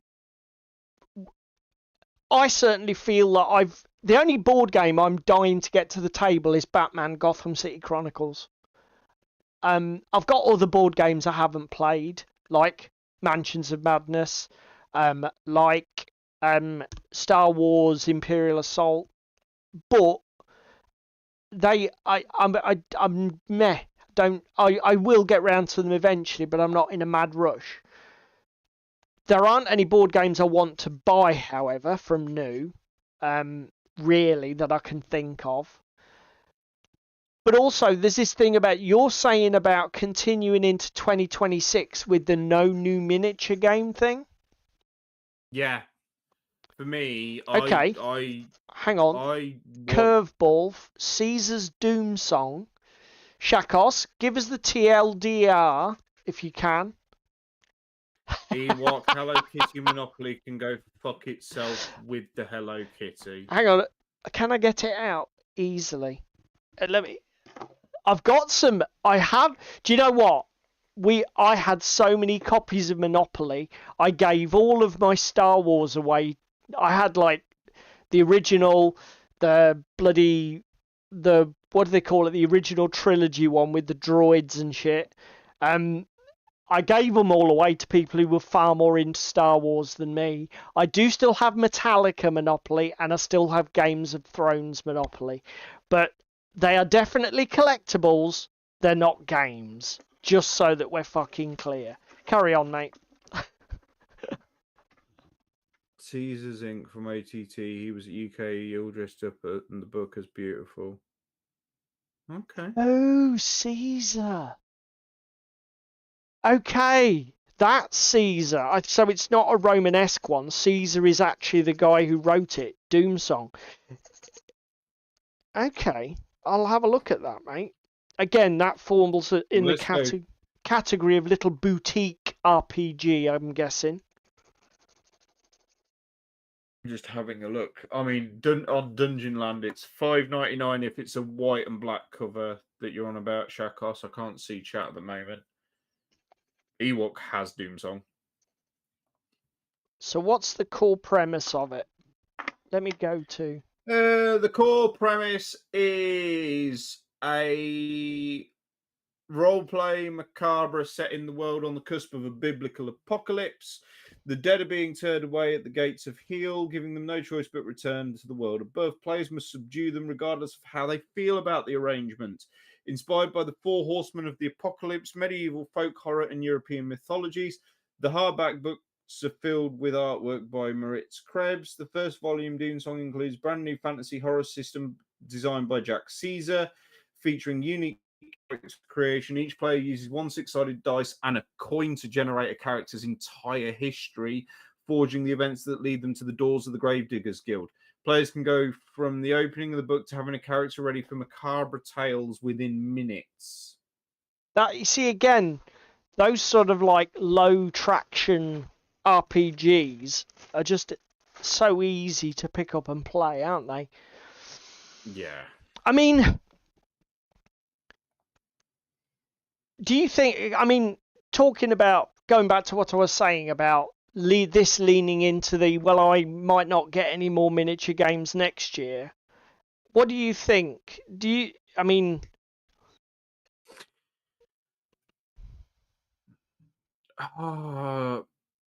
See, the thing is, I've just sat here and realised I can't make the same pledge twice. Well, no, it wouldn't be on your pledge And- list. You just have to do it.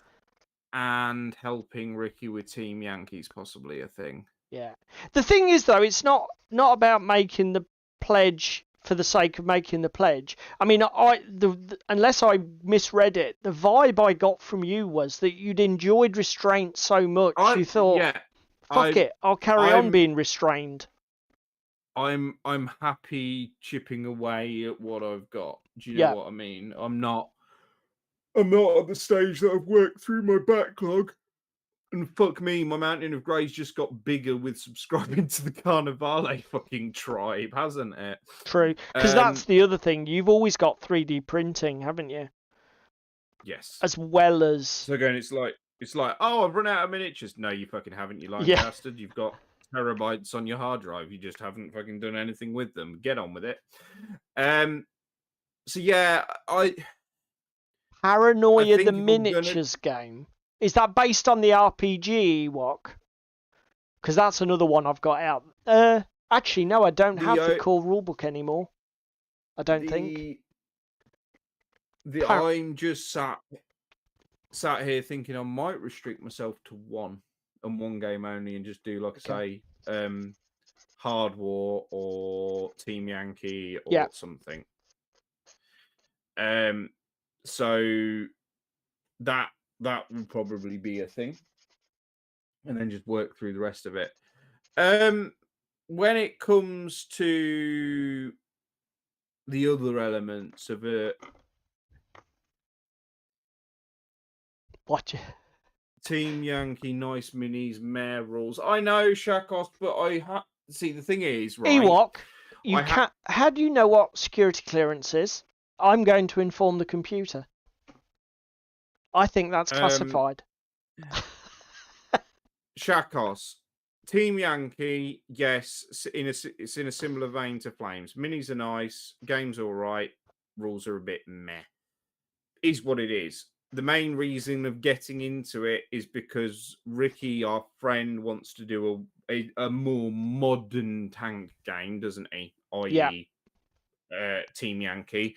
I already have a 15mm table, and the sum total of conversion rate to take it from World War II Northern European to World War III Western European will be print out some petrol stations and some telegraph poles. That's it, boys It's fairly and girls. low That effort. Very low hanging fruit. And because they're 15mm, they'll paint up fucking immediately. Ewok, I'll turn myself in immediately, but how do you know it's classified? I'm guessing.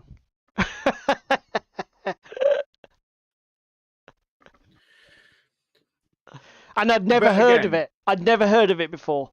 So I assumed it was. It's one of those things, right? That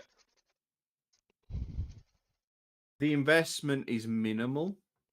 And I know what you're saying. Well, why don't you invest in some RPG systems rather than what's it called? Well, it's not that. I was miniatures game. because you already have stuff, don't you? That's not getting loved. Is it mostly 5e though? Yes, I have D&D. I have a lot of fucking drive-through RPG stuff. Oh, right. Seriously fucking contemplating the Arkham Horror one, just because. Yeah. Well, we It's talked about Arkham that last Horror, night. and It's great value. and starter set's decent value, but the other thing, see, the starter set's about 30 at the moment for retail. The entire core rulebook is about 40. And Shakos, this is a 2026 thing. It's not a Yes. 2025 thing. So don't start fucking jumping down my throat. And also, I do believe if you scroll back to the beginning of the year, I was very explicit and said no new miniature games and board games were excluded. Unlike my friendly colleague in the corner, Paul, who happens to just buy RuneQuest and Shade. stuff for Pike and Shot in Shade. 2025. That could have waited till 2026, sir. Just saying. Fuck off. I only bought it for the minis. Fucking wait. Where is she? Where is she? Is she going to smell it like blood in the water, like a shark, and just come out and suplex me? Shaka. There we go. There she is. Shakos fucking Supergrass. Can you change somebody's new username in YouTube? Could I just change it to Supergrass? That's not fucking ominous, isn't it? Is it? Anyway, you in the shower. Why? Thought you were sorting that out in the morning. Why are you not chatting shit with the lads? Just saying. Yeah, I mean, I'm assuming our current audience, none of you guys are big role players. I mean, here's a thing. I've just had a thought. Just hold your fucking powder a second. Yeah.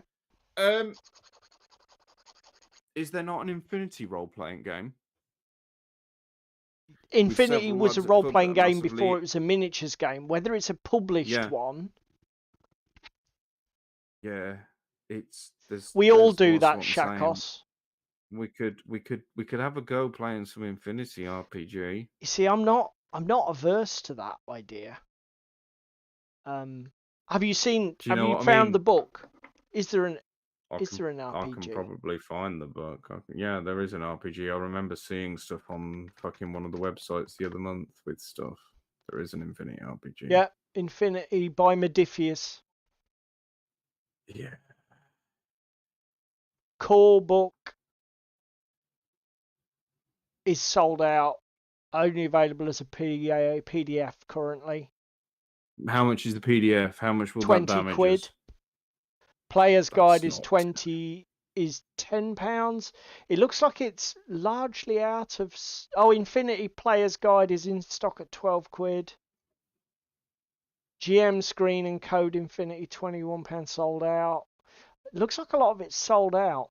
So, I don't know if it's old. No, but... but again, dude, I'm just... tons of shit. Look at the supplements for every faction by the looks of it. This is what I'm just thinking of. Hang the fuck on a minute. We've got, like, for example, me, you, Luke, Alex, that are all into Infinity. Yeah. Do you know what I mean? I'm sure we could bully and strong arm them into playing a session of the Infinity. No, Shakos, it doesn't anymore because the proper company will be doing the distribution for them, which is Zatu. Yeah. Just saying. I knew I'd seen it somewhere. Yes, this is bringing back memories because I was looking. Wow, I'm just being stabbed by the other half. Fucking hell. Actually, boys and girls, while we're here, I would just like to make a public announcement that my 9-year-old son is also roasting me for the fact that I am not currently engaged to spam. Just saying. Well done, him. Okay, now. So, yeah, Infinities are possible. I mean, I see Ewoks mentioned Star Wars. You mentioned Star Wars. I'll be honest, there's been so many Star Wars RPGs. Is Galaxy's the current one? Ewok. Let me go and have a look.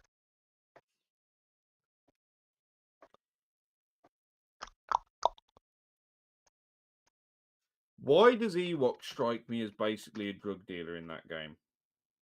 His son did say it's been over time. That's the right time to get engaged. Clearly not, mate.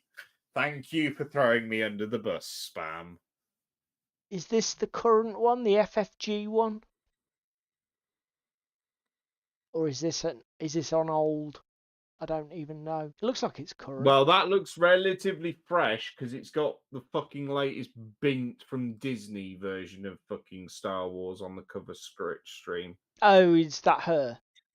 Ray or whatever her Yeah, name is. fucking Right. whatever her name is. Can't remember Again, it. I'm afraid I'm not a great Star Wars. This period of Star Wars, this era, yes, but not the rest of it. Don't really know. I mean, that's a possibility. If other people say it's a good system.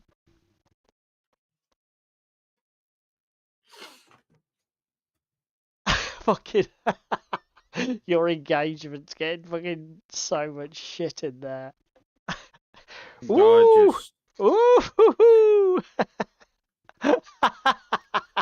The fucking one day that I'm going to turn up and go, yeah, no, guys, fucking did it. It's going to just be, woo! And then that's it. It's going to be literally a flash in the pan and be done. Oh, So dear. thanks for abusing me for years, but I'm glad that I'm getting this abuse rather than Assassin's Creed when. So, I And mean, I've just realised Red I've Shirt, opened that can of Star worms. Trek? Presumably there is a Star Trek Yeah. RPG. I tell you, in terms of fantasy RPGs, the only other one that I Warhammer Fantasy Roleplay does appeal to me, bizarrely enough, and that's because I played a bit of it years and years ago when I was a teenager, probably first edition, and my mate Chris used to run the adventures out of White Dwarf magazine, and they were actually quite fun. Whether I'm assuming it's still basically the same game at its core. I could be completely wrong, but because I know, is it 7 Cubicle 7 do that one now? The problem is these things change hands every 5 minutes. Oh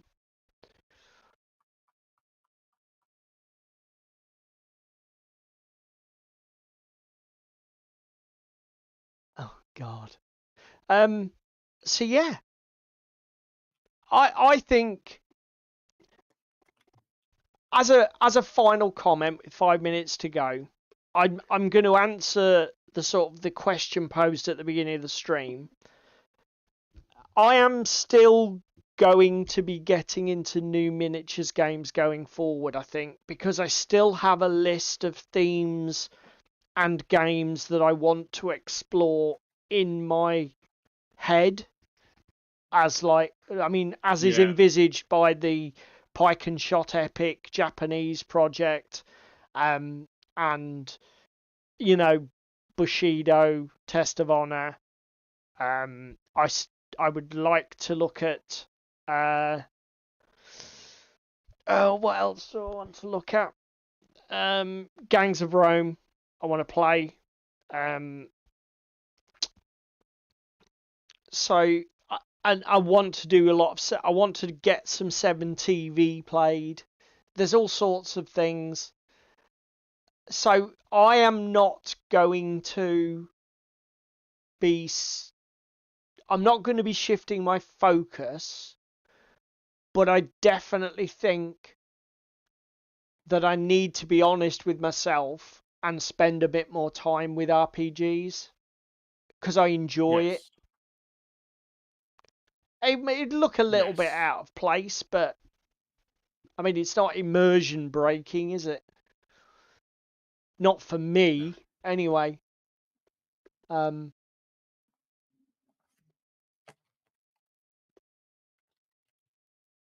So, I mean, the other thing that is worth saying as well is RPGs are not board games. So it's like there is definitely a commitment, particularly if you're the GM, to planning a scenario, you know, preparing that. It's not like a zero effort job, is it? No, not at all. But it's certainly something that I think I can make time for. Again, thinking Yeah. about the title of the video, and will it eat my fucking hobby time to the point where the miniatures thing just dies? No. Because the other thing is, I wouldn't want it to. I enjoy my No, miniatures not at gaming. all.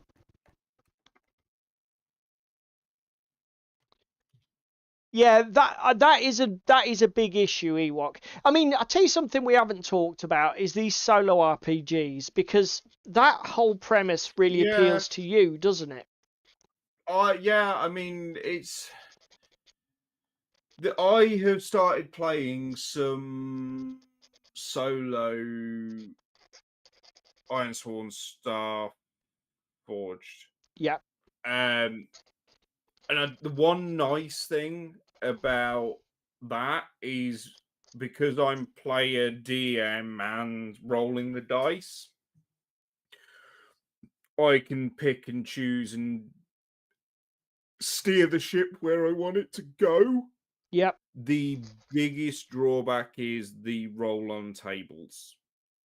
Even for you. And you're generating your story. Yes, you're generating your story, which is wonderful, but similarly, it's like, oh, and you roll this, and you then roll this, and then you get two arbitrary words like struggle and rainfall, and then you have to envisage what those two mean and how that's going to affect the next path and part of your story, kind of thing.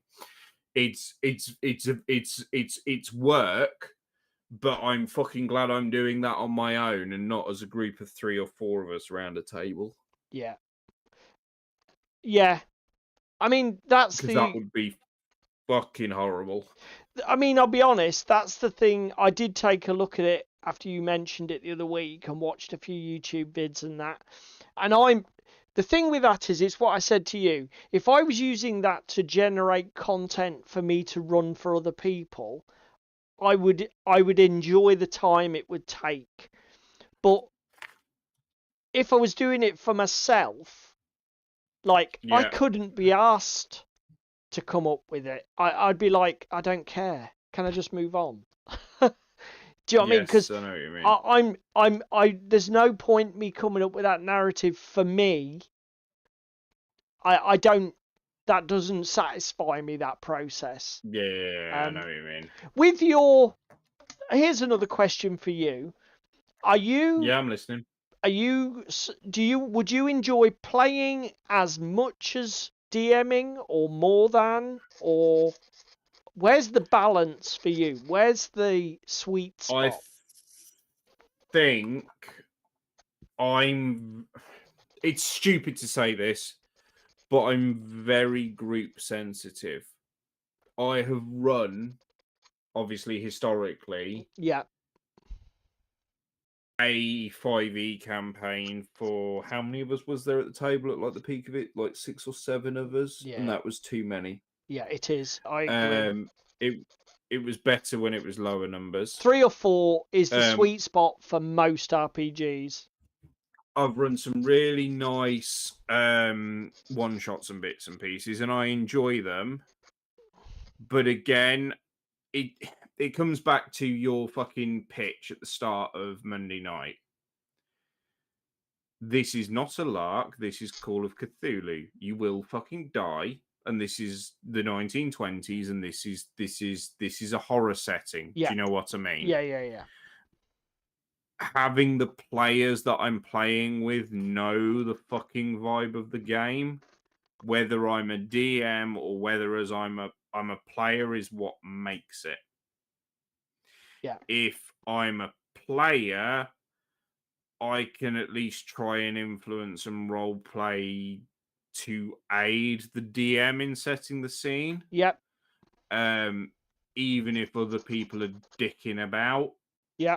I can still be in character and enjoying the experience and the location. Yeah, yeah. If I'm as a DM, it's the other way around. Do you know what I mean? And it's like, harder well, hang on a minute, work. but yeah, Yeah, so much harder work. I suppose experience has told you that playing can be more enjoyable because it's just less unpredictable. Because Yeah, you can and always again, decide how you're going to behave. Yeah, yes, and again, I think makes sense. from a similar vein, with the experience I've had playing with Lee, my online DM, with yourself, and like particularly obviously Cock on Monday night. I'm one of those players that like to know the rules, understand the rules, and try and help the DM, Yep. even if it's just to proc and remind them of, oh, do we need to take a sanity check? Yeah, yeah. Because there was 3 or 4 times that I said about that on Monday night, wasn't there? And it's like, oh shit, yes, actually we do. Because again, the group was just a bit bigger, wasn't it? But again, there are no hard and fast rules about when you do or when you don't. But No. each of the times it was suggested made sense. Because obviously there's the thing with the scenario, the haunting, all the stuff in the Corbett house has to be basically completely improv on the part of the keeper, because what you effectively need to do is spook the players and come up with not realistic, that's the wrong word, contextually sensible ways to jump scare or terrify them, forcing them to make sanity checks, but you've got no idea what they're going to be doing. Like, when, a good example is when, Steve went and looked in the grate to see if there were any burned documents? Yes. There's nothing in the scenario about that. You just sort of like have to think, well, okay, so if I'm going to jump scare him, how is that going to manifest, etc. You've just got to wing it. But like you say, that means that things can get forgotten, like sanity checks, and that sort of thing. But I mean, we've run to time, so I think it's time to wrap it up. But at the end of the day, I think we're both looking forward to exploring more role playing. Yes, definitely. Talking about, like, because we talked about that Call of Cthulhu, the Arkham Horror RPG by Fantasy Flight. Would you rather play that or run that? Either or. Okay. I would like to have a go at probably running it. Yep. Because obviously you've run Cock. Yep. And again, there's nothing stopping us running another Cock episode next year. Yep. If I run it, it gives me an alternative version of Cock. And the other thing is, if I've got it and I'm running it, do you know what I mean? Yes, I prefer playing, but I wouldn't necessarily want you to get into the Arkham Forever Horror DM RPG and the Forever DM just for me to play a game that I want to play. Do you know what I mean? I mean, what I was going to say if was, it's good and it works, we can sort something out longer term. Yeah, I mean, I would happily run pretty much anything as a one shot as long as I was given the stuff by somebody, even if it was PDFs and enough time to prep it.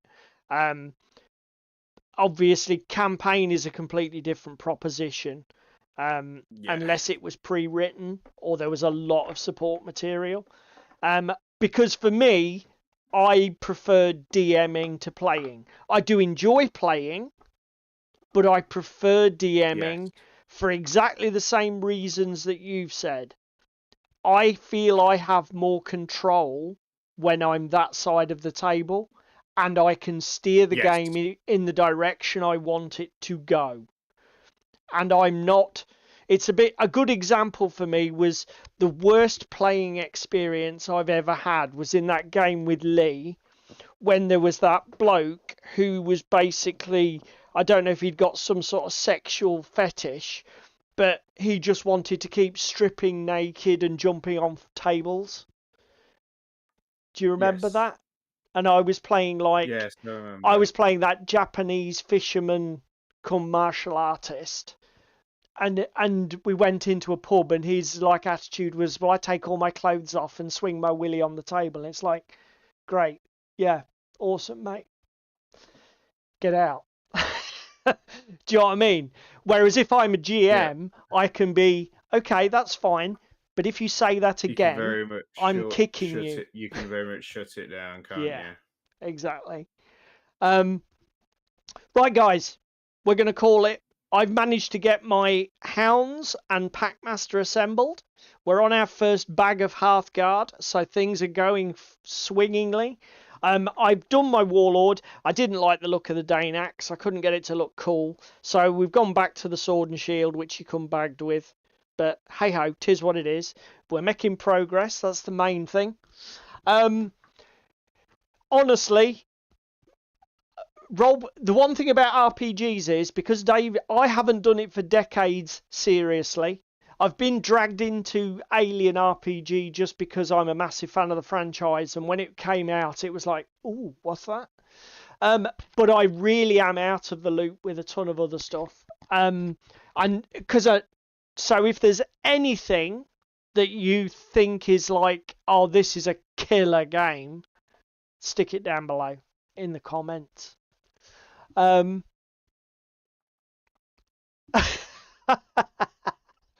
Okay, right. Anything to say, mate, before we close out? I don't think so at the moment. I think I'm going to go do some bits and pieces and see if I can. I know for a fact I have some RPG material somewhere for Numenera because I bought it, but trying to find it is currently a fucking nightmare. Okay, it's because it all PDFs.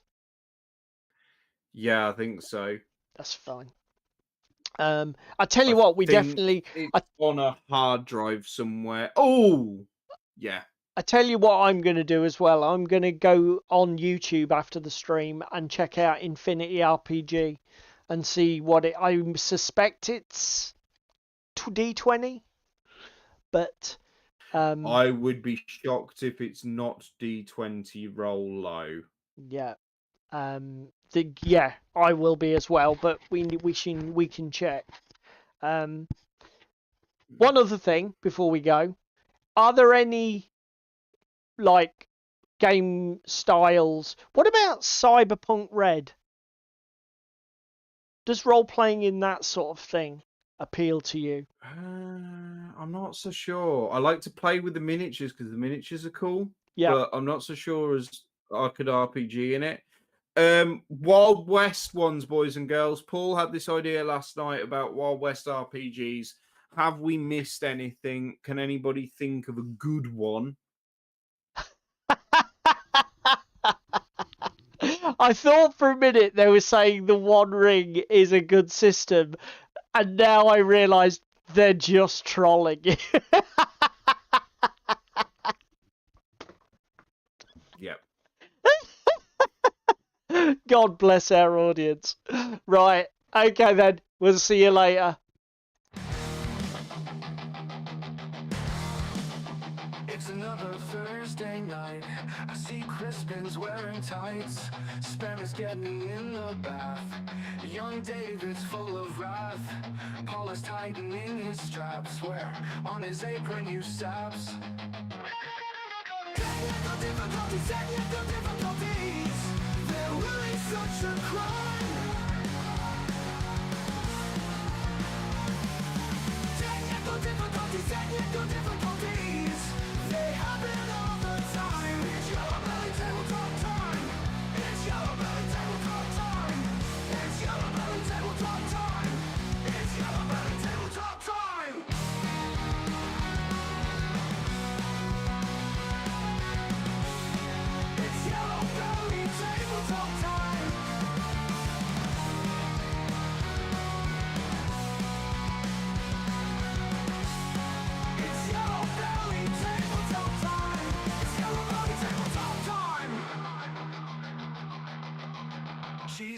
is on day release. Damn silk tries not to crease. And Ewoks keeping nice and warm in bed with Russian uniform. Meanwhile the handyman is opening up a can.